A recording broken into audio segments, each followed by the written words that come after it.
Alrighty, so today is Chapter 3, Section 3. We're going to be talking about graphs of basic functions and piecewise functions. Alright, so for a while now, I've been saying, in this course, you're going to get to a point where you can graph a lot of these functions that we see in your head. Okay, or at least have a very good understanding of what the graph of the function looks like before you even put pen to paper or even put it in a calculator. And today's the day we officially begin that. Right. Now there are, as with everything, there is going to be some memorization involved, and of course that's where we see the first things here, the first paragraph there. Okay. There are several functions whose graphs are worth memorizing. In this section you learn about the graphs of 9 basic functions. We begin by discussing the graphs of 2 specific linear functions. Recall that a linear function has a form f of x equal to mx plus b, where m is our slope, or where m is the slope of the line and b represents the y-coordinate of the y-intercept. Okay, so we're going to be memorizing 9 functions, the shapes of 9 functions. Now, that does sound daunting, right? I mean, as of now, again, when I was a student, memorizing one formula for a class was too much, right? Much less 2 formulas in a class that we've also done this semester. But now I'm asking you to memorize 9 functions and what they look like. Now, I have mentioned that for me, when I was a student in high school, I didn't really learn how to study. Right? Nobody taught me how to study. And obviously, it being high school, I just glided through. I passed, whatever, went to college. And then that's when I was like, okay, so I don't know how to study for any of this, right? Well, that's when I said that, Google some study techniques, things like that, watch some videos. One of the ones that I would suggest for this particular section is to get some index cards and write down pretty much everything you're going to see in boxes here. Okay, or maybe like, for instance, you might want to maybe like white those out. Okay, but basically you want to show what the function is, and then on the back of the card, say constant function. Okay, and we're going to do that for the other 9 or the other 8, I suppose, functions at the beginning of this section. So anyways, the constant function is just simply a line. All right, it's a line with no slope. It's just a number. It's just f of x equal to 3, right? And then this would be a horizontal line at 3. All right, next up would be the identity function. Now this is definitely something that we're going to come back to. Actually, all of these are, but this is one we're going to come back to when we start talking about inverse functions.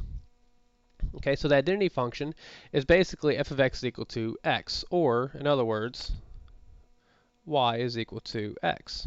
And of course, we can see that on this graph. Okay, when x is equal to 2, y is equal to 2. When x is equal to negative 2, y is equal to negative 2. Okay, it's the identity function. It's just it's the x and y's are the exact same.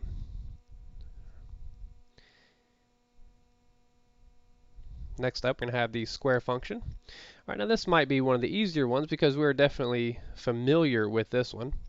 All right, the square function, or we also call it a parabola, right? But the square function obviously is the function f of x equal to x squared. It creates that parabola that we see here. Next, we have the cube function. Okay. And of course, this is just a simple x cubed, okay? And well, yeah. And so I'll try and give you guys little tips and pointers on how I memorize them. Or I guess I memorized them before. Now it just comes supernatural, right? But anyways, this is the cube function. And obviously, it is just basically the function of taking some value x and cubing it, and that's what the basic function looks like. The absolute value function, okay, is a v. That's pretty easy to memorize, right? Absolute value v. Okay. Of course, the absolute value function looks like this v. Okay, now we're going to get to the square root and cube root, and I want to really highlight some similarities and differences here. Okay, starting with the square root function. Okay, so first of all, we have to think about the domain. What is the domain of a square root function? Well, the domain of a square root function is all values greater than or equal to 0. All right, and notice how this function does indeed start here at 0 and goes all the way to infinity, right? Because we cannot have a negative square root. Okay, we cannot have negatives. Well, we can, but we cannot have negative x values. Okay, now here's how I maybe try to help help my students out here. This is the square root function. Okay, that's the opposite operation of squaring, right? Squaring. Let's see, this one. Okay, the parabola facing upward. All right, so this is basically a parabola facing upward, but we kind of shift it to the right, and then we just basically erase the bottom there. Now again, if that's a little too complicated, that's fine, no big deal. Just memorize it the way you would. And the cube root function is really more in line with what I need you to memorize, or what might be a little more difficult to memorize rather. Okay, so the square the square function and then the square root function. There are some similarities. You just have to kind of differentiate them however you do in your own mind, however you memorize things, memorize those. But the ones that are always the hardest for my students are the cube function and the cube root function. Okay. Now let's go back real quick and look at the cube function. Okay, so notice how the cube function, we are shooting off to the very top and to the very bottom. Okay, that's the cube function. Think about something being growing exponentially, right? We are growing super exponentially here, and of course we're going down exponentially there. Exponentially being cubing it, right? Well, the cube root, okay, kind of is similar, and again this is where a lot of students mess up a little bit, but it is more in line with our square root function, right? The square root function started at 0 and then it shot off to infinity. Well, the cube root function is kind of similar, except we are allowed to have negative values, okay? And also, I mean, it makes more of an S shape than the cube function, which is more of a that shape, okay? Those two, honestly, are probably the two hardest ones for my students to memorize, and hopefully that helps you out a little bit. But again, I do want you to use index cards or just something. And in my opinion, I think these are easier to memorize than formulas. That's just my opinion, though. All right, next up we have the reciprocal function, 1 over x. We actually don't touch on this that much. It's good to know, but I don't think we're actually touched that on too much. So if you were going to have some sort of I wouldn't say triage. Let's see, some sort of order that you memorize, but definitely put this one at the back. All right, because we don't use it that often, but it is good to know. But anyways, it's the reciprocal function, 1 over x. So 1 over x. Notice how we cannot use 0. Okay, 0 is not in the domain, and notice how 0 is not being used here. Okay, we are getting infinitely close to 0 from both sides without actually touching 0. So this is the reciprocal function. And lastly, we have step function, greatest integer function. Yeah, greatest integer function, which is also the step function. This is another one that you can kind of put on the back burner as well. Okay, but let's actually talk about this because chances are you probably haven't seen this one. If you have, you might have forgotten about it. But real quickly, the greatest integer function. Notice, like, it looks a little weird there. Well, all right. That's just basically like two brackets, okay? Mathematicians, we just kind of ran out of notation, so now we're just going to use two brackets, all right? But that just means the greatest integer function. And basically, whatever the value of x is, we are, the function's value is going to be the greatest integer that is beyond that particular number, okay? And so an example here would be, the greatest integer 3.001. Well, the greatest integer that we actually passed was 3. And similarly, we have that greatest integer of 2.999. Well, again, the greatest integer that we actually passed was 2, and that's where we get that. And I hesitate to say this, but I honestly don't remember ever using this in this course. So I don't really know why it's there, but here we are. Okay. But anyways, these 9 functions, and especially, like I said, the first 7. The first 7 functions need to be memorized. Okay, once you memorize these 7 functions, you're going to be given functions, and you're going to know exactly what the function is going to look like. And of course, we're going to see that in hopefully, I think the first example. Let's just see. Okay, well, not the very first one. Let's see, sketching the graphs of basic functions. Okay, I think that's something that I'll snip it anyways, but that's something we're going to be covering in detail today anyways, so no big deal.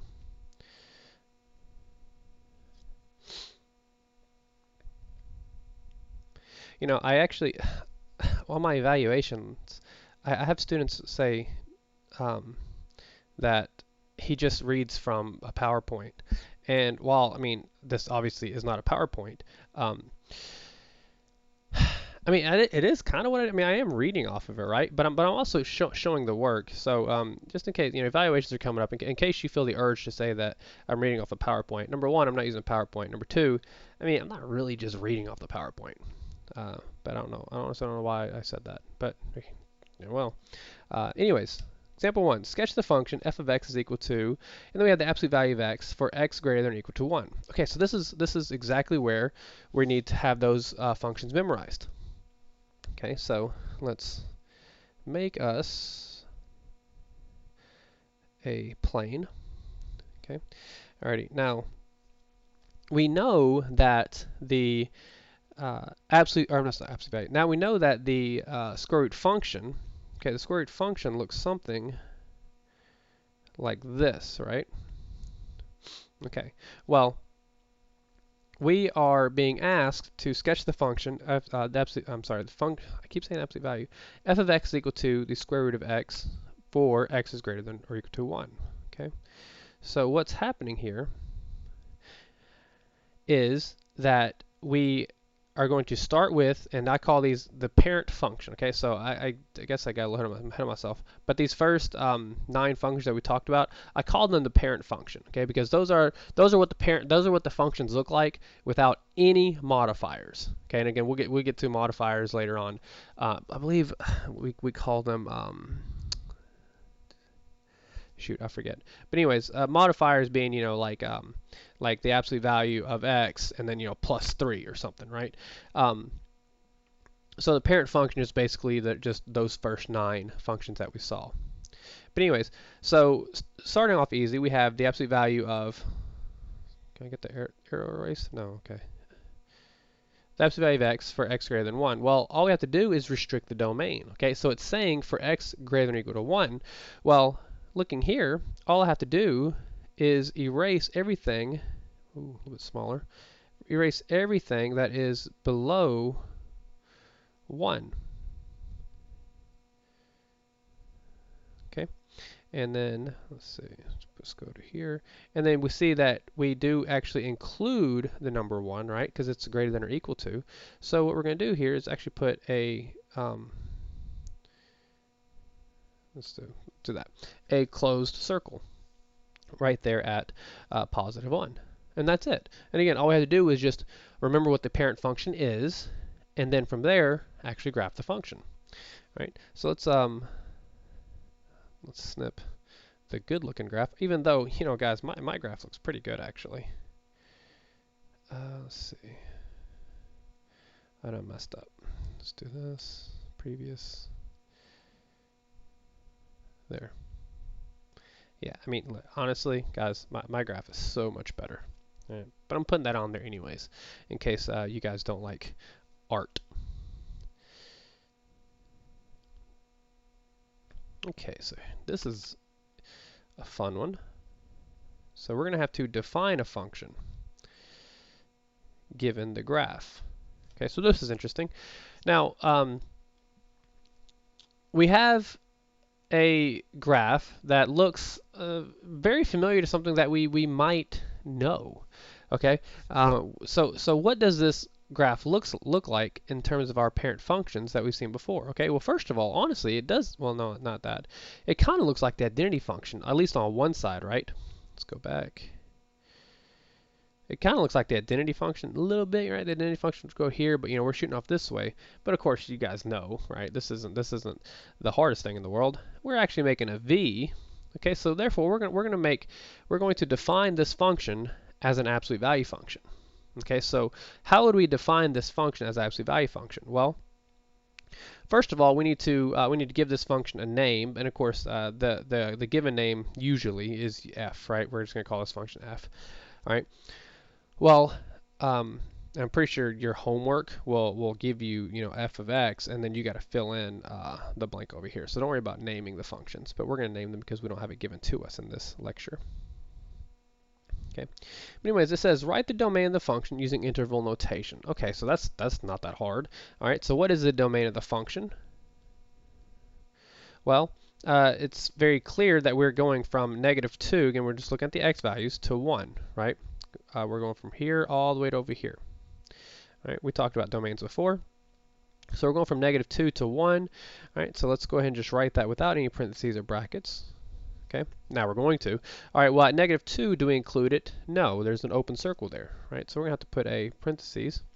And at 1, do we include it? Yes, because we do include it. Okay, so we're going to use a bracket. And that's it for A. Next up, we're going to have B.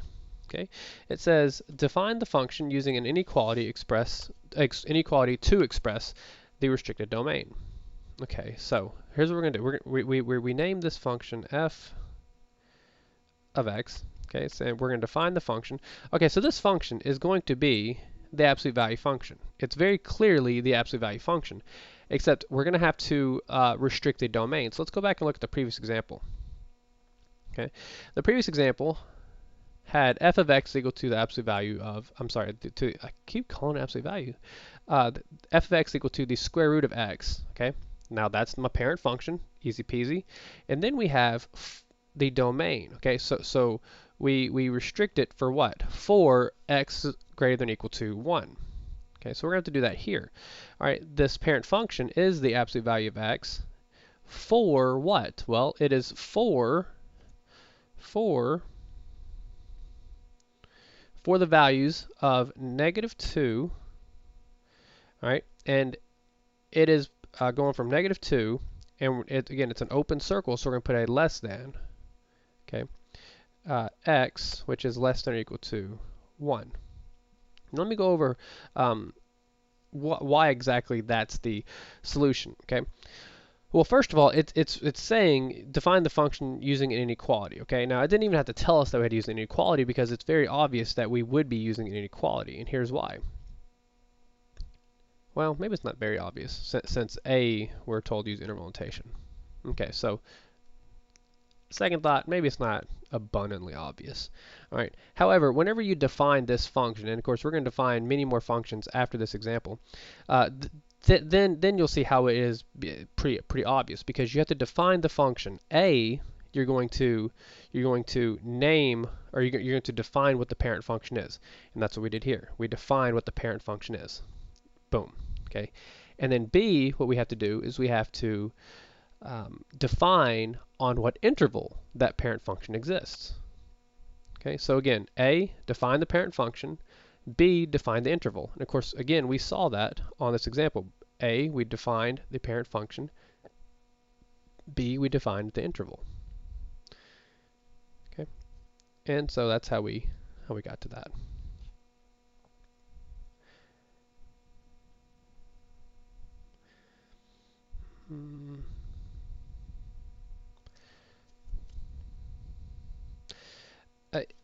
I'm pretty sure I skip this example every time because I don't like it. I don't even think I definitely don't put it. I didn't put it on last year's lecture because I just don't like this example. So we're going to skip this example. I'm not even going to snip it just because to me in my mind it's not as crisp and concise as this example would be.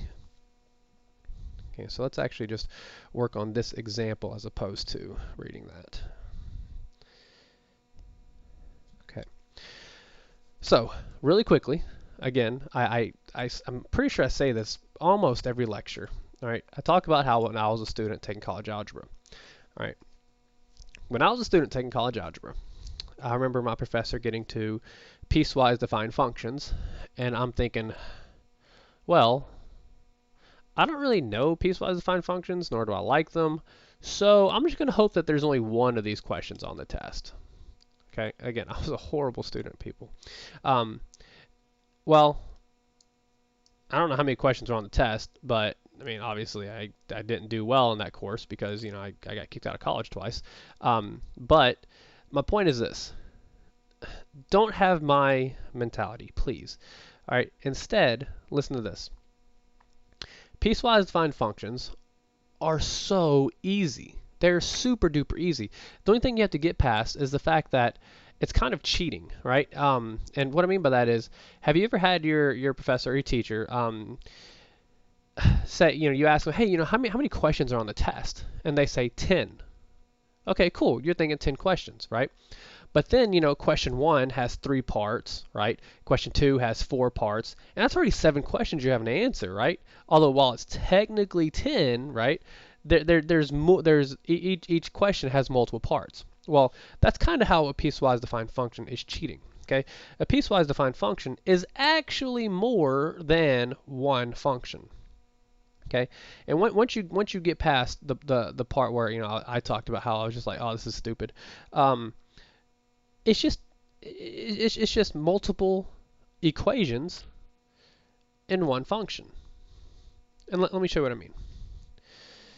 All right, and I'm just going to go ahead and take up the whole thing because I bet, is that straight? Can't tell. Oh well, because I bet my picture is going to be better than their picture because that's how I do it. I don't make bad pictures. All right, so let's see. We're going to go. Ooh, turn off the.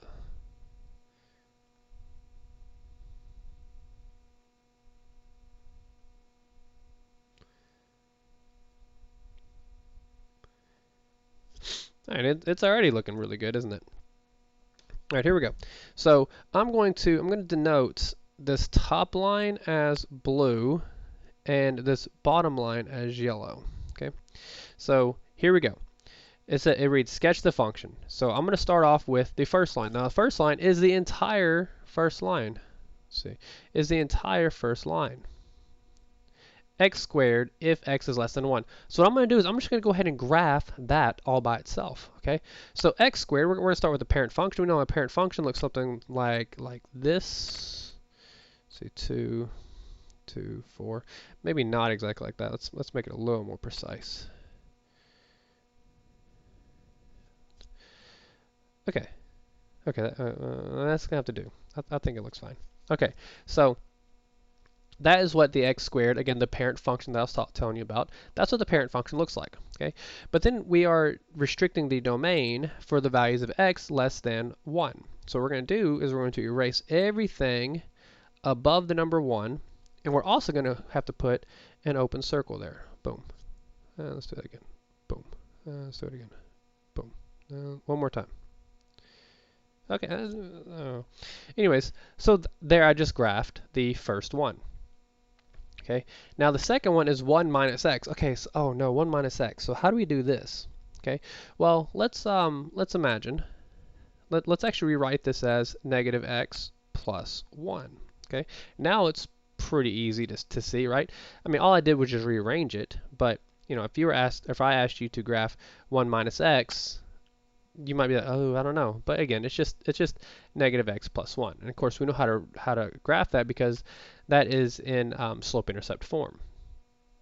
Okay, and again, if you recall, what we did on slope-intercept form is we would go up the y-intercept, so up to here, right here, and then we would write out the slope. So it's a -1 slope, so we would go up 1 and over 1. So right here is the other point. Okay, and then we would connect the line. Okay, now that's how we get to that, and I guess I can just keep that there and erase what I need to. So let's go ahead and erase these lines, and I guess I'll erase this whole circle. Okay, honestly, I think there's a better way I could have done this, but we're just going to live with it.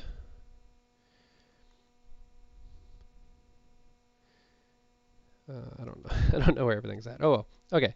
Hopefully point still stands. So we have this line, okay, but then we're going to have to restrict the domain. So it's for all values that are greater than or equal to a positive 1. So what I'm going to do is I'm going to erase all my values that are less than positive 1.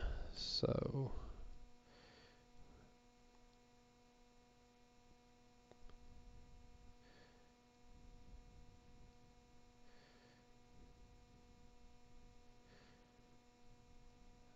okay, so it's all the values that are greater than or equal to 1, so we are using the or equal to notation there, so that means we're going to fill in the circle. Okay. Now, this is the piecewise function. And the thing is, it is a function. It does pass the vertical line test, even though it might not look like it, right?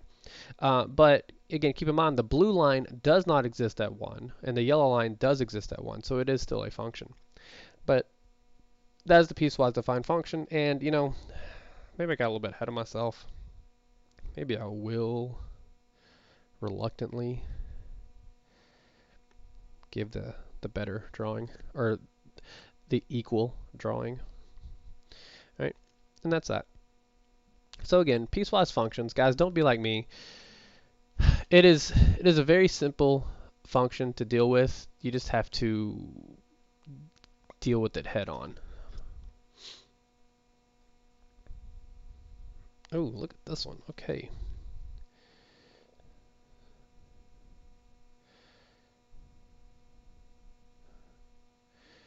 Okay, so analyze a piecewise defined function. Okay, this is actually pretty good. Again, so remember I told you guys, you know, how I was about the piecewise defined functions, and I was like, I hope there's only one of these on the test. I'm pretty sure there was more than one, because this is the second part of of the piecewise defined function, and that's analyzing it. Okay, so it's not hard, and I know I say that all the time. But let's first begin by looking at the structure of a piecewise defined function. Okay, I told you piecewise defined functions are cheating. They're essentially multiple functions in one. Correct? Okay. Well, in order to evaluate functions at a number, what you need to do is you need to look at the domains. Okay, these are the domains. Okay. They will all be different. There will not be any overlap whatsoever, because that's not logical. Okay, so all three of these domains, there's no intersection whatsoever, and they're all their own. So I say that to say this: we look at A. It says, or it reads, evaluate f of negative 3, f of negative 1, and f of 2. Okay, so let's start with f of negative 3.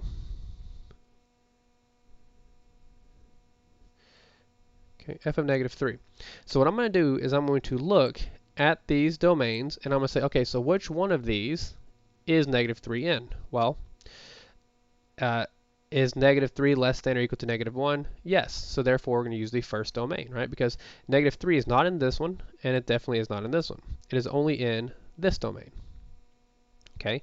Well, we found the domain, so we're going to use its corresponding equation. Well, the equation is just 1. Okay, so there's nowhere to plug it in. It's just for all values that are less than negative 1, the function is just 1. So this is just going to be 1. F of negative 3 is 1, right? Now, f of negative a million is 1. F of negative a trillion is 1. F of negative 40 is 1. Right? So hopefully that really drives the point home. Okay. And then we got f of negative 1. Okay, so again, we're going to ask ourselves which one of these domains is negative 1 in. We'll start with the top. Is negative 1 less than negative 1? No. Okay, it is equal to negative 1, but it's not negative 1, or it's not less than negative 1. All right, is negative 1 between negative 1 and 0, including negative 1? And the answer is yes. Okay, so we're going to be using this equation. So we're going to plug negative 1 into that. So the cube root of negative 1 is just going to be negative 1.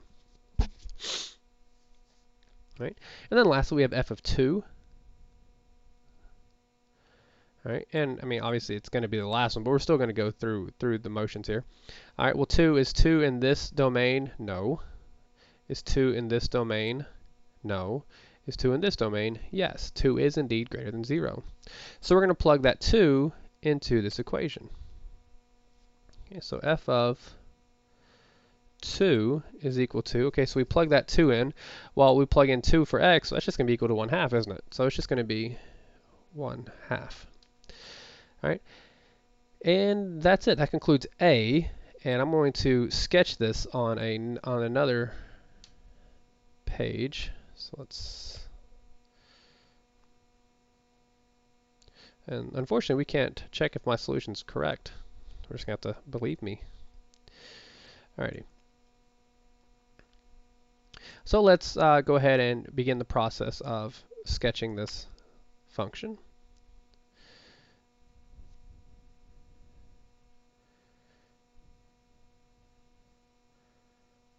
Okay. Alrighty, so let's denote these by certain colors. So let's start with red being the top one. Oh. Red being the top one, blue being the middle one, and yellow being the third one. Okay. All right, so we're gonna have to get some. Let's see, we got ones, zeros. Okay, so let's do this. We'll go 1, 2,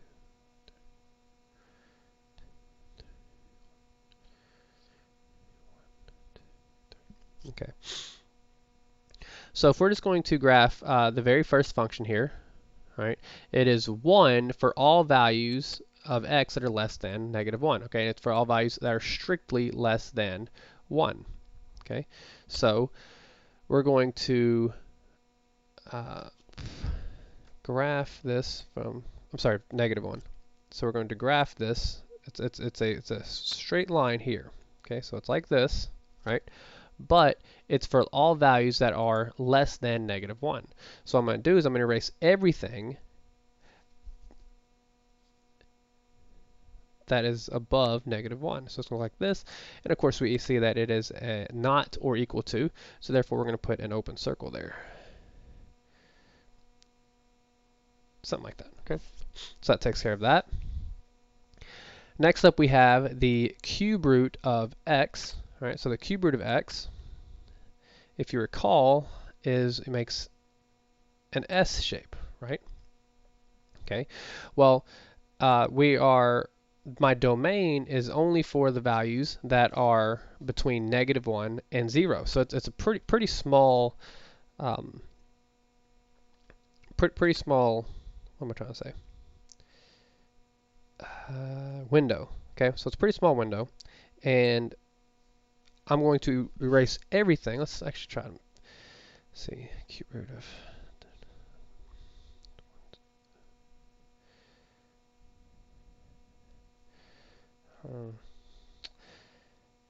I was gonna try and be fancy there, but I'm not. I was gonna do it to where I can erase it and it would look cool, but we're to stick with this. Okay, something like this. Obviously, we're not exact because I mean the ones should be at the 1. Same thing up here. You know, let's actually try to make it. We'll try. Oh gosh, I think that's worse. Oh well, we're done. Again, this only exists between -1 and 0. So I'm going to erase everything that is not between -1 and 0. So we erase all this. Let's go a little finer here. Looks like this. And then -1. This. Now, of course, we include -1. But we do not include 0, so we're going to put a closed circle here at -1 and an open circle here at 0. Okay. And then lastly, we have 1 over x. Now I told you we're not going to touch on this function too much, and we're not. I honestly think this is the only time we even talk about it. But anyways, if you recall, you probably don't because you know this is fresh stuff for you. The parent function for 1 over x simply looks like this. Okay. Well, 1 over x, this is for all values that are greater than 0. So I can just erase that side. Okay. And that's it. I don't have to touch it anymore. All right. And there we go. We sketched the graph, and unfortunately, we're just got to stick with it because if I recall, yeah, we don't have a nice graph to actually snip. But anyways, let's talk about the domain. Okay, so we're going to determine the domain of this function. Well, it looks like it's going from negative infinity all the way to infinity, right? And it kind of does, but let's examine a little bit further. All right, we're here at -1. We do indeed have a value at -1, right? The red line does not include -1, but the blue line does. Okay. Well, one problem though, the blue line does not include 0, okay, because we have an open circle at 0, and the yellow line also can't really tell, but it also does not include 0. Okay, it gets as this is going to go up, up, up, up, up, up, and get infinitely close to the y-axis, but it won't ever actually touch the y-axis. Why is that? Well, looking at the parent function, we see that 0 is not in the domain, is it? Right? If we plugged a 0 into that, we get 1 over 0, which is undefined. So my domain looks like it's going to be every single number that you can possibly think of, except for 1. And that one number is going to be 0. So we would say my domain is from -infinity to 0. That's a better comma than that. There we go. To 0. Unioned with 0 to infinity. That's my domain. My domain is every real number except for 0. Okay. And lastly, we're going to talk about my range. My range, I don't know, it kind of looks it looks like we're also not using 0 as a range either, do we? Right? We're going right here from -1, right? Because we're including it here, and we're going all the way up until, and we go all the way up to infinity, right? But again, we have that slight issue here at 0. Okay, so it looks like our range is going to be from, and we are including it. We're including -1, right? We're going to 0. We're not including it, and we're going to union that with 0, and then we're going all the way up to infinity. Okay, so this is the domain and range of my example, and we did everything, right? We evaluated, we sketched, good. And honestly, I don't know, man. I feel like my graph game is really on today. Like, that's a really good graph. All right, and lastly, we're going to talk about, we need to find rules that define this piecewise function. Okay, this is actually kind of fun. All right, now I personally don't really too much like teaching college algebra and like intro to college algebra and pre-calculus because I mean, again, I'm with you guys. I hate the mindless computation, but I enjoy teaching like trigonometry and calculus and so on because there's actually you know, problem solving involved, right? And this is an example of that. So there's no mindless computation we have to deal with here. Instead, we're going to have to find a rule that describes this piecewise function. Okay, so by finding a rule, what we're going to do is we're going to say, okay, so we're going to start with f of x, okay, and it's going to be equal to, and again, we're going to set it up basically like this right here, okay, it's going to be equal to, okay, looks like there are 3 functions, 1, 2, 3, so we're setting up 3 functions, right? We're going to have this, this, and this, and of course, we're going to have if. To define my domains. Okay, well, let's just start with the very first one. Okay, so how would I define this very first function? All right, so you'd look at it and you think, okay, so I mean, maybe it's, you know, maybe it's kind of could, you know, you could kind of make out an absolute value function. You maybe could, but I mean, it's not actually, you know, 45 degrees inside the square, right? So it's not an absolute value function. And what I mean by that real quickly, I mean, some of you probably already know how to do this, but these are 45-degree angles, okay? This, and again, that is too, but this function here, that is not 45 degrees, okay? So instead it's a line, okay? Well, we know how to graph lines, don't we? Okay, so what we're going to do is we're going to play with this a little bit, and we're going to kind of extrapolate. Okay, so going from this point here to this point here, it looks like we go down 1, 2, 3 into the right 1. Okay, so let's do that. We're going to go down 3, 1, 2, 3, and over to the right 1. And then we're going to go down 3, 1, 2, 3, and to the right 1. Okay, so we extrapolate a little bit, and we can connect the dots, and that's what that line is. Okay, well, using this extrapolation there, it should be a little bit more abundantly clear what the function is. Okay, well, we're going to be using the the slope-intercept form here. All right, well, we can start with the intercept. Well, the intercept looks like we're intercepting down here at -6. So we can go ahead and write -6. Ooh, did my finger touch? There, -6. All right. Well, now I have to figure out what the slope is. Well, we talked about the slope, right? We said we go. It looks like we go down 3 and to the right 1. Okay, and if it's rise over run, or in this case, it's fall over run, right? It is -3. So we're going to have a slope of -3x. All right. That's just not. All right. -3x. All right. Well, now we're going to have to define the domain there. Okay, so the domain, it looks like we're going just from -3 to -2. And it doesn't look like we're including either, does it? Okay, so we're going to say if we're going to have -3, and we're not including either, so it's just simply a less than, if x is between -3 and -2. Just like that. Well, that takes care of the first line. That's pretty easy, right? Well, the second line looks even easier, honestly, because it is definitely just a horizontal line there. And we know horizontal lines, well, they are just basically what the y-intercept is, right? And it looks like we're intercepting the y-axis at 2, so it's just going to be simply 2. Okay, and then we're going to do the if again. So if,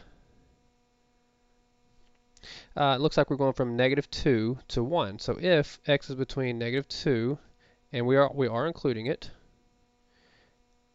and 1, which we are also including. Well, that takes care of that. And then lastly, we're going to use the exact same method that we did on the first one, right? Because it looks like a line, and it looks like these, my slope looks like it is, down and to the right 1, so that tells me immediately that has a slope of 1, right? So if we go backwards, looks like we have a y-intercept at 2. All right, so if we have a y-intercept at 2, and my slope is 1, then, it would be 1x, or in other words, just simply x, all right? And then negative x plus 2. Okay, and again, this domain looks like if my x value is between 1 and infinity. So we do not include 1. And you know what? That's dumb. I lost my brain for a hot second. It's just simply this. Okay, and those are the rules that define this piecewise function. And again, to me, this is just a lot more fun and interactive than simply mindless computation. So hopefully you will find the same joy that I did. But anyways, that concludes today's lecture.